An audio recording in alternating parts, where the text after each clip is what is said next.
The winter of 1867 was one of the coldest anyone could remember in Nebraska. Snow piled up against the small wooden cabin like white mountains, and the wind howled through every crack in the walls.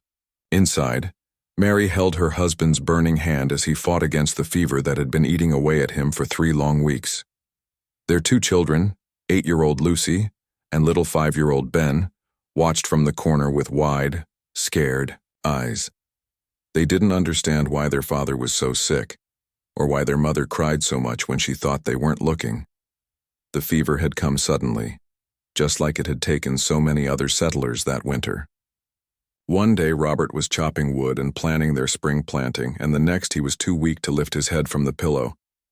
Mary tried everything she knew. She made him drink hot broth, covered him with every blanket they owned, and even tried the old remedies her grandmother had taught her back in Ohio. But nothing worked. On a gray February morning, while the children were still sleeping, Robert took his last breath. Mary sat beside him for hours, holding his cold hand and wondering how she was going to take care of 2 children all by herself. The funeral was small and sad. Only a few neighbors came, and they all left quickly because of the bitter cold. Mary stood beside the frozen grave with Lucy and Ben, watching as the men threw dirt over her husband's coffin. She felt more alone than she had ever felt in her entire life, but she had no time to cry.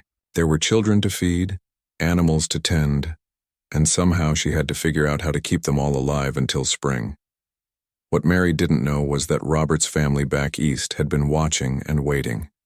His older brother James had never liked Mary from the day Robert brought her home. He thought she was too common, too poor, and not good enough for their family. Robert's mother, Mrs. Helen Patterson, felt the same way.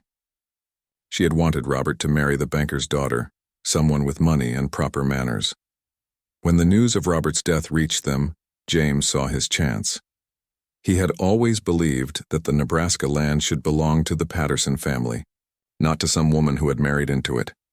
He spent weeks going through old papers and talking to lawyers, looking for any way to take the homestead away from Mary. 3 weeks after the funeral, Mary heard the sound of horses outside her cabin. She looked through the frosted window and saw a fancy carriage pulling up to her door. Her heart sank when she recognized James Patterson stepping out, followed by his stern-faced mother. They wore thick, expensive coats and looked completely out of place in the rough frontier setting. Lucy and Ben ran to their mother's side as the visitors knocked on the door. Mary smoothed down her worn dress and tried to make herself look presentable, but she knew it was hopeless. She had been working from dawn to dusk just to keep them fed, and she looked as tired as she felt. James didn't waste time with pleasantries. He pushed past Mary into the small cabin, looking around with obvious disgust at the simple furniture and rough wooden walls. His mother followed, her nose wrinkled as if she smelled something unpleasant. "Mary," James said in a cold voice, "we need to talk about Robert's property." Mary felt her stomach drop. "What about it?" James pulled out a thick stack of papers from his coat. "Robert never properly transferred ownership of this land to you. According to the law, it belongs to his family, to us." Mary stared at the papers, but the words seemed to swim before her eyes. She had never been good at reading legal documents, and Robert had always handled such things. "I don't understand," she whispered. "This is our home. Robert built this cabin with his own hands." "Robert may have built it," Mrs. Patterson spoke up, her voice sharp as winter wind. "But he used Patterson family money to buy this land. Money that should have stayed in the family instead of being wasted on this wilderness adventure." Lucy pressed closer to her mother's side, sensing the danger even though she didn't understand the grown-up words. Little Ben started to cry, frightened by the strangers and the tension in the room. James laid the papers on Mary's small kitchen table. "You have 1 week to pack your things and leave. The land now belongs to me, and I'm selling it to a cattle company." Mary felt like someone had punched her in the stomach. "But where will we go? The children. It's the middle of winter." "That's not our problem," Mrs. Patterson said coldly. "You should have thought about that before you trapped our Robert into this foolish marriage." Mary wanted to argue, to fight back, but she could see it was useless. These people had money and lawyers, and power. She was just a widow with 2 small children and no one to help her. The papers looked official, with fancy seals and signatures, and she knew she couldn't fight them in court even if she had the money to try. For the next week, Mary barely slept. She spent her days trying to figure out what to do and her nights lying awake worrying. She had no family left alive, no friends with room to take in 3 extra people, and no money to start over somewhere else. The neighbors were kind but struggling themselves, and she couldn't ask them to share their already scarce resources. On the last day, James returned with 2 hired men and a wagon. They didn't speak to Mary or the children, just started loading her few possessions into the back. Mary had packed their clothes, a few precious books, some basic tools, and what little food she could carry. It all fit easily into one small wagon pulled by their old mule, Dusty. As they prepared to leave, Lucy found her favorite doll that she had forgotten to pack. She ran back toward the cabin, but one of the hired men blocked her way. "Can't she just get her doll?" Mary asked, trying to keep her voice steady for the children's sake. James shook his head. "Everything in that house now belongs to me.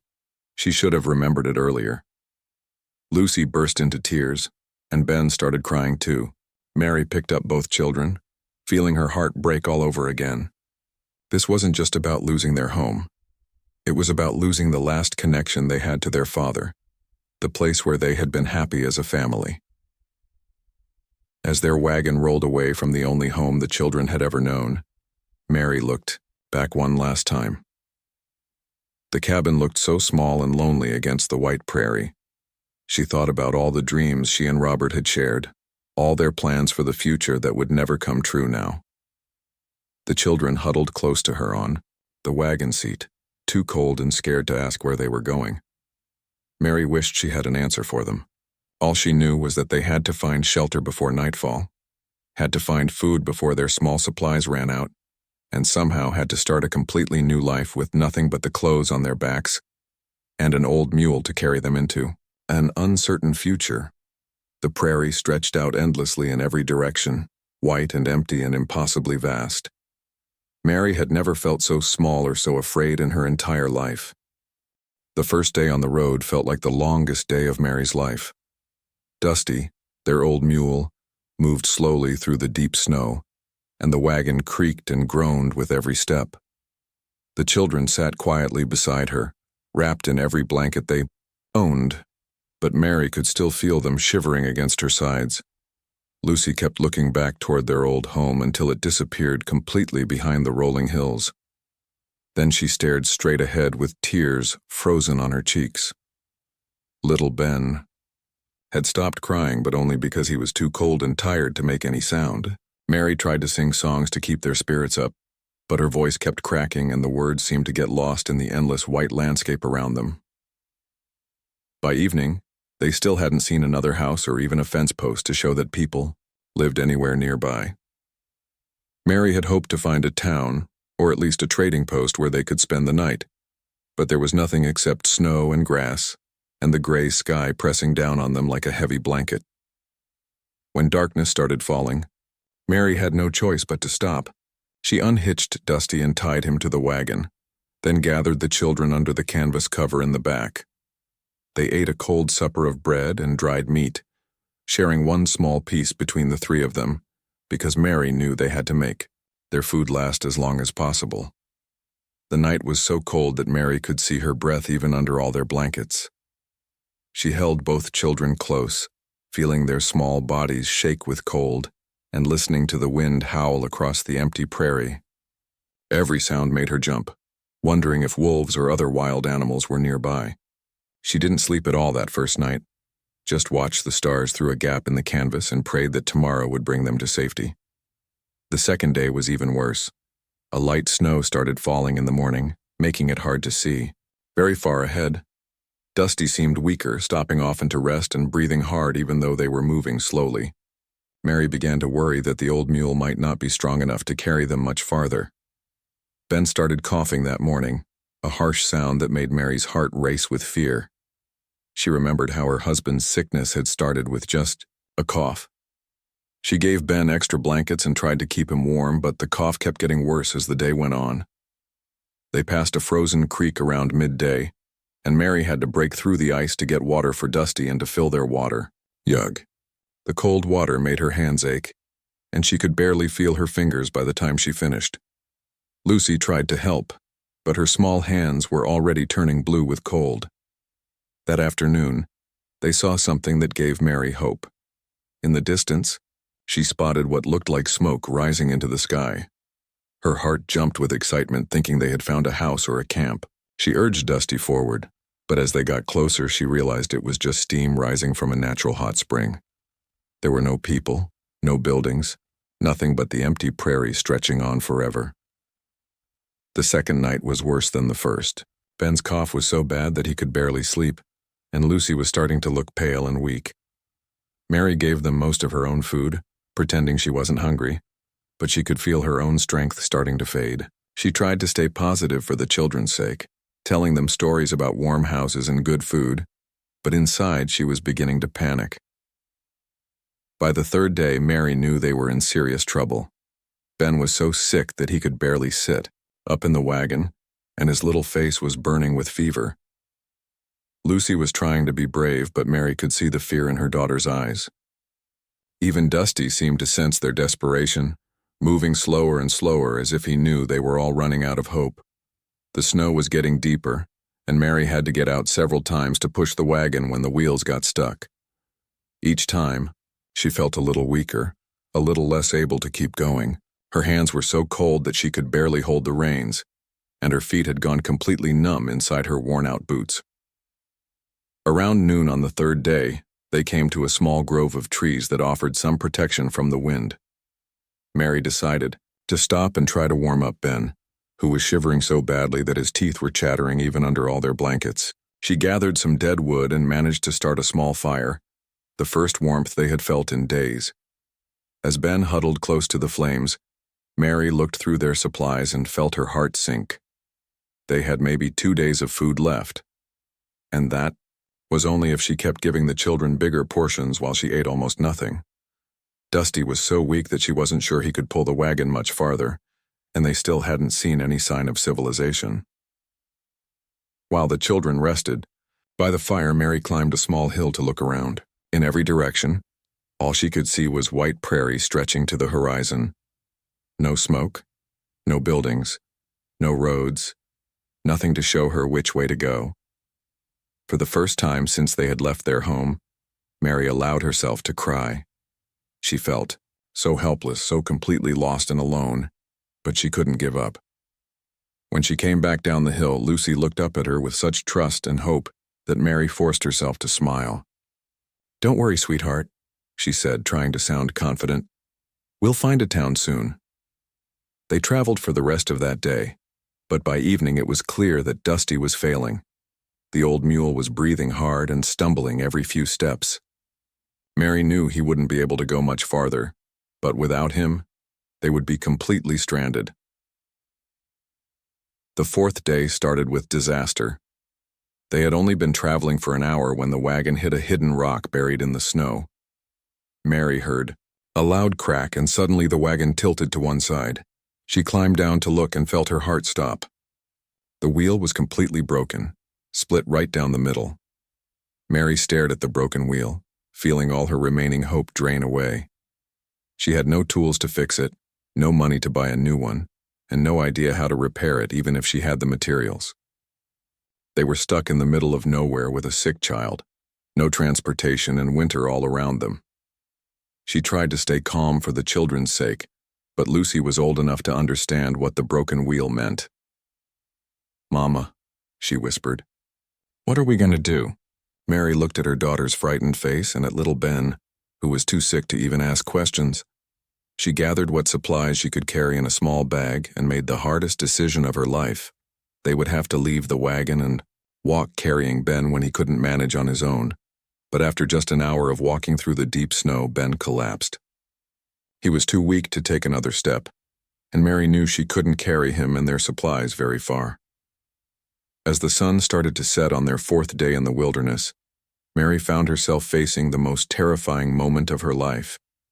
They were lost, alone, and running out of time with no help in sight and winter closing in around them like a trap. Mary spent the longest night of her life huddled with her children beside their broken wagon. Ben was burning up with fever, his small body shaking despite all the blankets they had piled on top of him. Lucy pressed close to her mother's side, trying to share what little warmth they had left. The wind never stopped howling, and every sound in the darkness made Mary's heart race, wondering if wild animals were nearby. She tried to stay awake all night, watching over her children, but exhaustion kept pulling at her eyelids. Every time she started to drift off, Ben would cough or Lucy would shiver, reminding her that she couldn't rest. Not when her children needed her, not when they might not see another sunrise. When the first pale light of dawn finally appeared, on the horizon Mary felt more tired than she had ever felt in her life. But they were still alive, and that had to count for something. She looked at their tiny pile of remaining food and knew they had maybe one more day before they would have nothing left to eat. Ben was too weak to even sit up that morning. His breathing was shallow and quick, and when Mary touched his forehead, his skin felt like it was on fire. Lucy was trying to be brave, but Mary could see the fear in her 8-year-old eyes.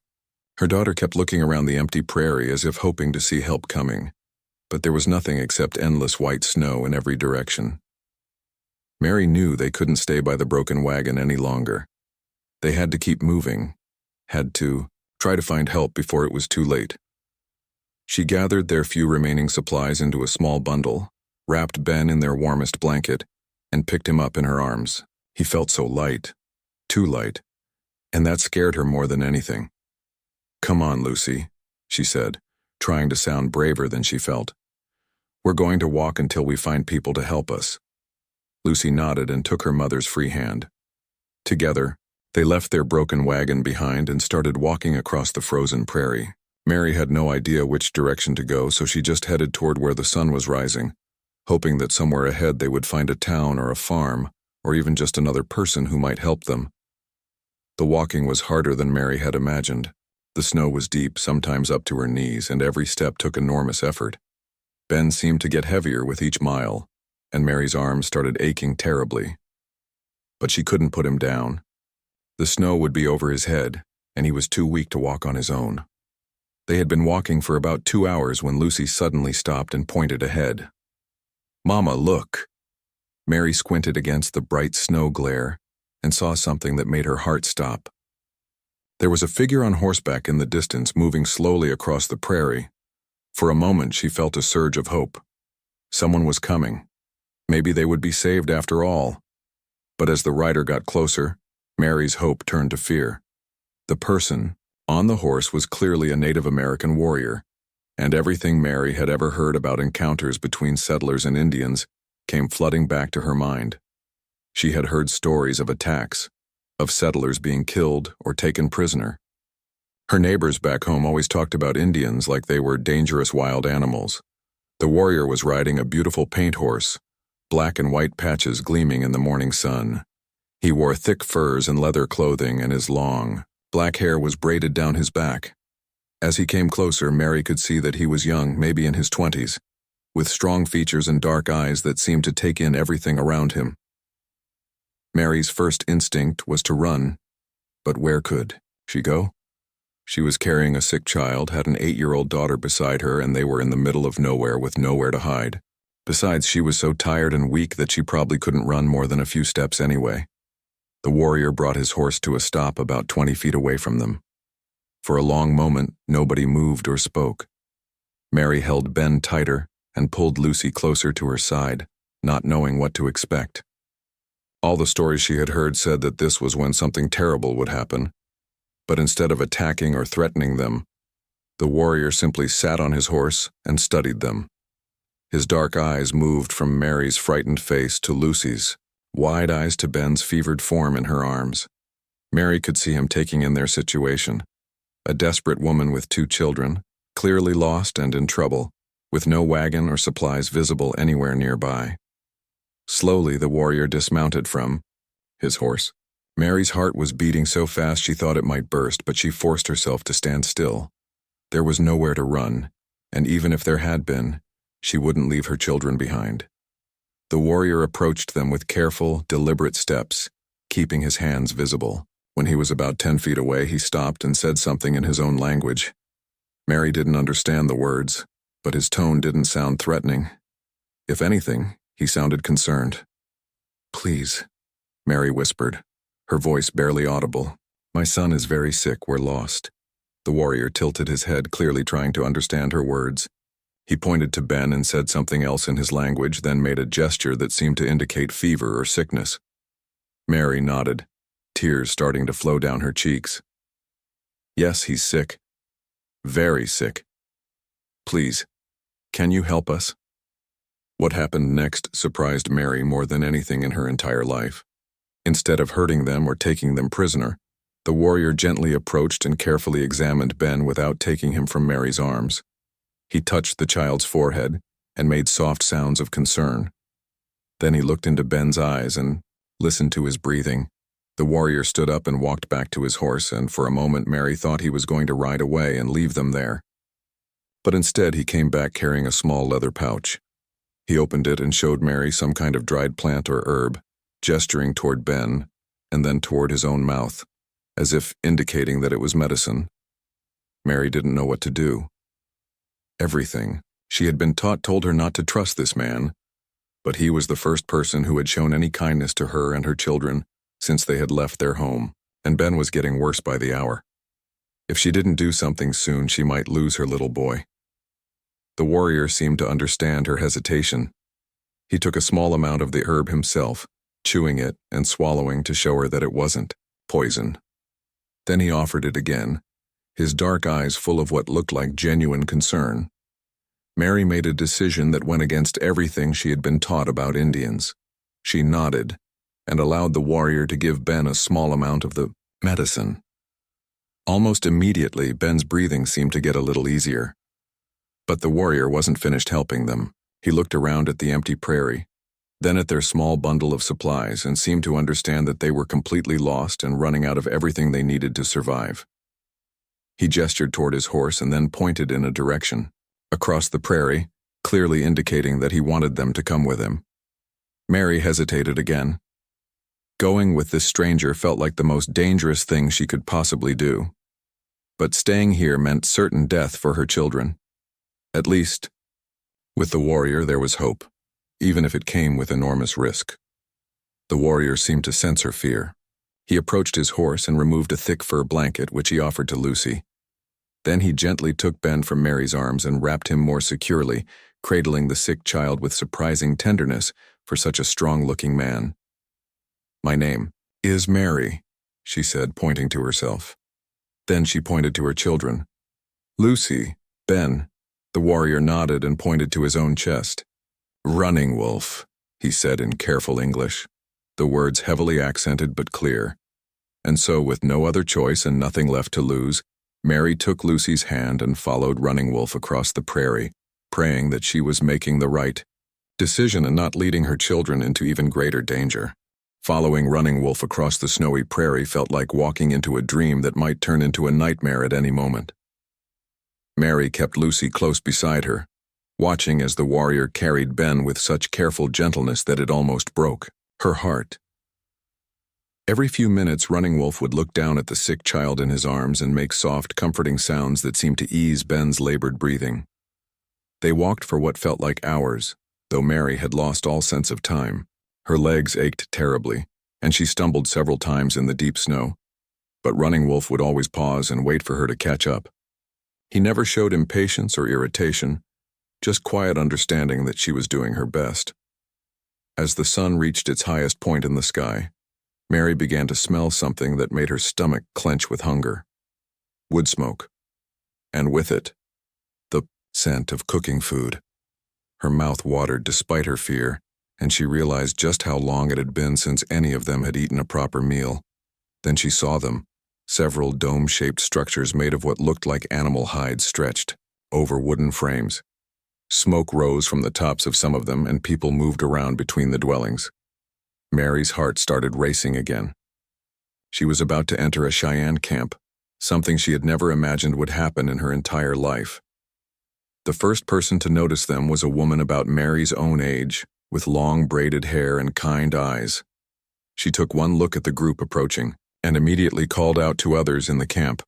Within moments, several people had gathered, but instead of the hostility Mary expected, she saw only curiosity and concern on their faces.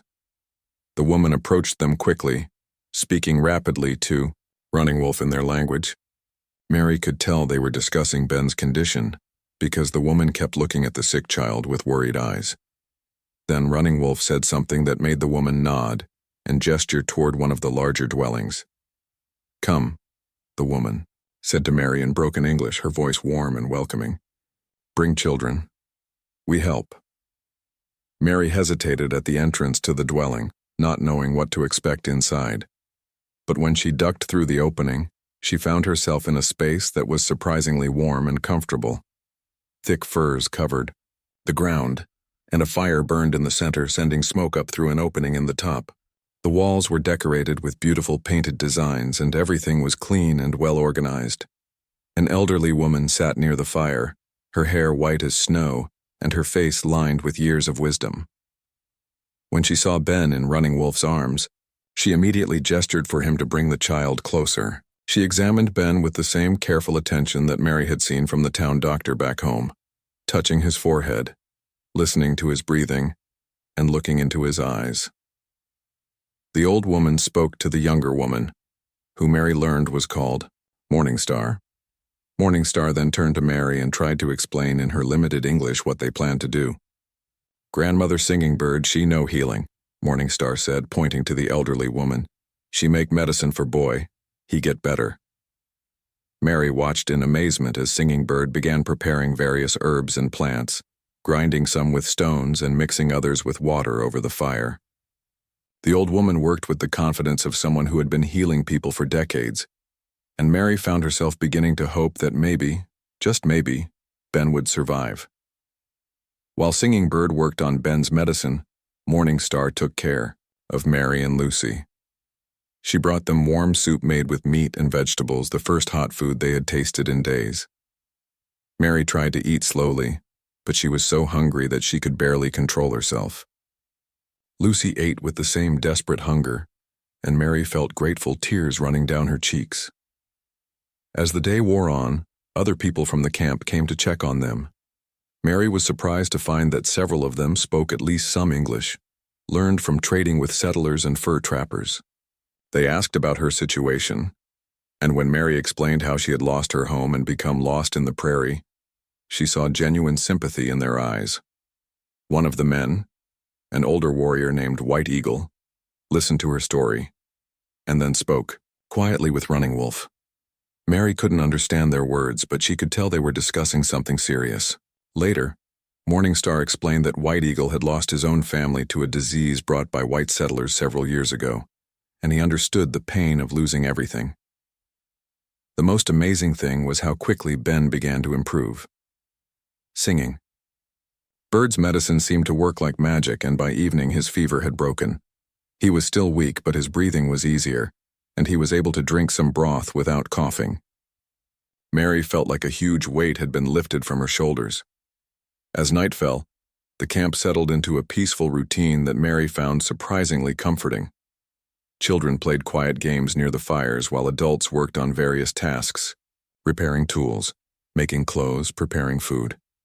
It was so different from what Mary had expected that she began to question everything she had been told about Indian life. Lucy, who had been quiet and frightened for so long, began to relax as, well, some of the Cheyenne children approached her shyly, and soon they were playing simple games that required no common language, just laughter and gestures. Mary watched her daughter smile for the first time in weeks and felt her heart begin to heal just a little. Over the next few days, as Ben grew stronger, Mary learned more about the people who had saved her family. She discovered that Running Wolf had lost his own wife and child in an attack by soldiers 2 years earlier. He had been riding alone when he found them, not because he was hunting or looking for trouble, but because he often rode the prairie when his grief became too heavy to bear. Morningstar told Mary stories about their way of life, teaching her words in Cheyenne while learning more English in return. Mary was amazed to learn about their deep respect for nature, their complex social structures, and their rich traditions. These people weren't the savage enemies she had been taught to fear.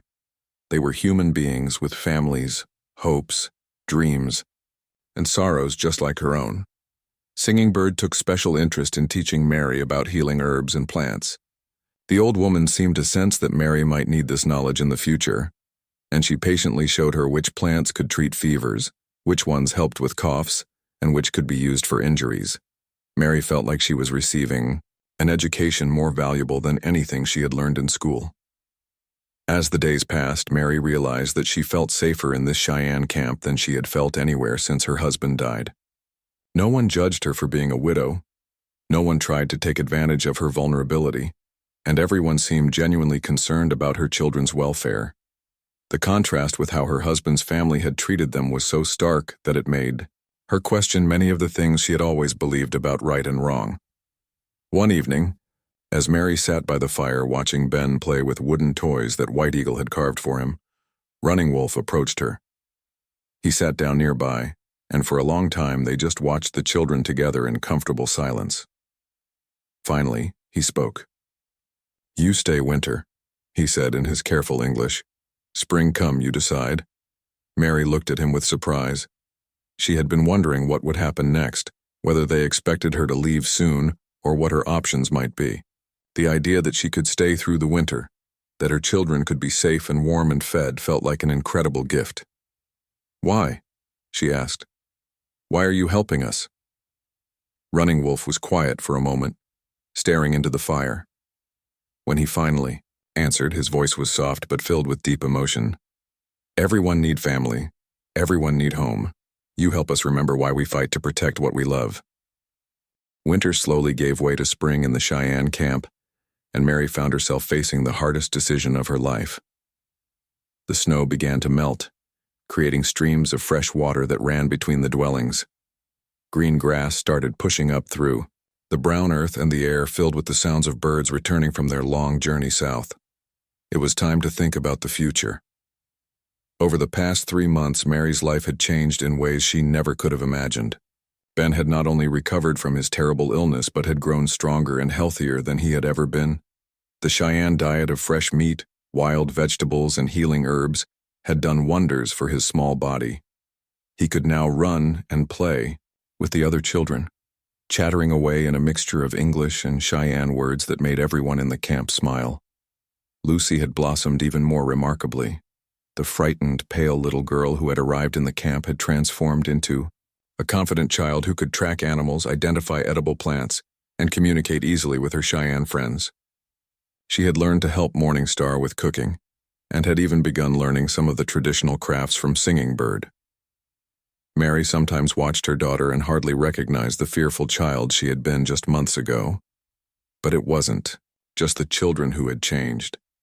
Mary herself felt like a completely different person. The desperate, broken widow who had been thrown out into the winter cold had become someone strong and capable. She could now preserve meat, make clothing from animal hides, and identify dozens of medicinal plants. More importantly, she had found a sense of belonging that she had never experienced before, even in her marriage. The people of the camp had accepted her not as a charity case or an outsider to be tolerated, but as a full member of their community. She had her own role to play, her own contributions to make. White Eagle often asked for her help when trading with other settlers because she could speak for the tribe in ways that prevented misunderstandings. Morning Star had taught her the women's songs and included her in the important decisions about food storage and childcare. And then there was Running Wolf. Over the long winter months, their relationship had grown from simple gratitude on her part and compassion on his into something much deeper. They would sit together in the evenings, talking about their lost spouses, their hopes for their children, and their dreams for the future. Mary had learned that Running Wolf was not just a warrior, but also a thoughtful man who loved poetry and storytelling, who carved beautiful toys for the children, and who had a gentle sense of humor that could make her laugh even on difficult days. As spring arrived, other settlers began passing through the area again, and Mary knew that soon she would have to choose. Running Wolf had made it clear that she and the children were welcome to stay permanently, but he had also promised to help her reach the nearest town if she wanted to return to her own people. One morning, A family of settlers stopped near the Windir camp to trade for supplies. Mary went to help with the negotiations, as she often did, but this time was different. When the settlers saw her dressed in Cheyenne clothing, speaking their language, and clearly living as part of the tribe, their reaction shocked her. "How can you live with these savages?" the woman whispered to Mary when she thought the Cheyenne couldn't hear. "Don't you know what they do to white people? How can you let your children grow up among them?" Mary looked at this woman, dressed in her fine traveling clothes and looking down her nose at people who had saved Mary's life, and felt anger rise in her chest. "These people," she said firmly, "took in my children when they were dying. They fed us when we had no food, healed my son when he was sick, and treated us with more kindness than my own family ever showed." The woman stepped back, clearly shocked by Mary's response. "But they're Indians. You can't possibly mean to stay here permanently." "Yes," Mary said, surprising herself with the certainty in her voice. "I can, and I will." That conversation helped Mary realize that her decision had already been made. She didn't want to return to a world where people were judged by the color of their skin rather than the content of their character. She didn't want to go back to a society where widows were treated as burdens and children were seen as problems to be solved rather than blessings to be cherished. When she told Running Wolf about her decision that evening, he smiled, the slow, gentle smile that had become so precious to her. "I hoped you would stay," he admitted. "But I wanted it to be your choice, not something you felt forced into." "There's something else," Mary said, her heart beating fast. Over the winter, her feelings for Running Wolf had grown into something she hadn't expected to feel again after losing her husband. "I've been thinking about what you said months ago about everyone needing family." Running Wolf nodded, waiting for her to continue. Would you consider making a family with us? Not just sharing a camp, but really becoming a family?" Running Wolf's answer was to take her hands in his and speak to her in Cheyenne. Words that Morning Star later told her meant, "Yes, with all my heart." Their wedding ceremony a month later was unlike anything Mary had ever experienced. Instead of a stuffy church service, they were married under the open sky, surrounded by the entire camp. Singing Bird painted special designs on Mary's face and hands, symbols that meant new beginnings and the joining of two spirits. The whole community celebrated with dancing, singing, and feasting that lasted until dawn. Lucy and Ben took to their new father with enthusiasm that sometimes amazed Mary. Running Wolf never tried to replace their memories of their birth father, but he gave them something they desperately needed: security, guidance, and unconditional love. He taught Ben to hunt and track, skills that filled the boy with pride and confidence. He listened patiently to Lucy's questions about everything from star patterns to animal behavior, treating her curiosity as something valuable rather than annoying. As the years passed, Mary's story became legend among both the Cheyenne and the white settlers in the region. People called her the woman who chose love over fear, and her family became a bridge between two cultures that had too often seen each other as enemies. Lucy grew up to become a skilled translator and peacemaker, helping to prevent conflicts between settlers and native tribes. She married a young man from a neighboring tribe and raised children who were proud of all parts of their heritage. Ben became a respected hunter and storyteller, known for his ability to find common ground between different groups of people. Mary and Running Wolf had 3 more children together, and their home became a place where people of all backgrounds were welcome. Mary never forgot the kindness that had saved her life and changed her world. She spent her later years teaching other women, both Cheyenne and white, about healing herbs, child care, and the importance of looking beyond surface differences to find the humanity in everyone. When people asked her if she ever regretted her choice to stay with the Cheyenne, Mary would smile and look around at her family, her community, and the life she had built from the ashes of despair. "How can you regret choosing love?" she would say. "How can you regret choosing life?" The broken wagon where her old life had ended still sat somewhere out on the prairie, probably weathered away to nothing by now, but Mary had learned that sometimes the end of one story is just the beginning of something even more beautiful. Sometimes the path that looks most frightening leads to the greatest joy. And sometimes the people who seem most different from us are exactly the ones we need to teach us what it really means to be human.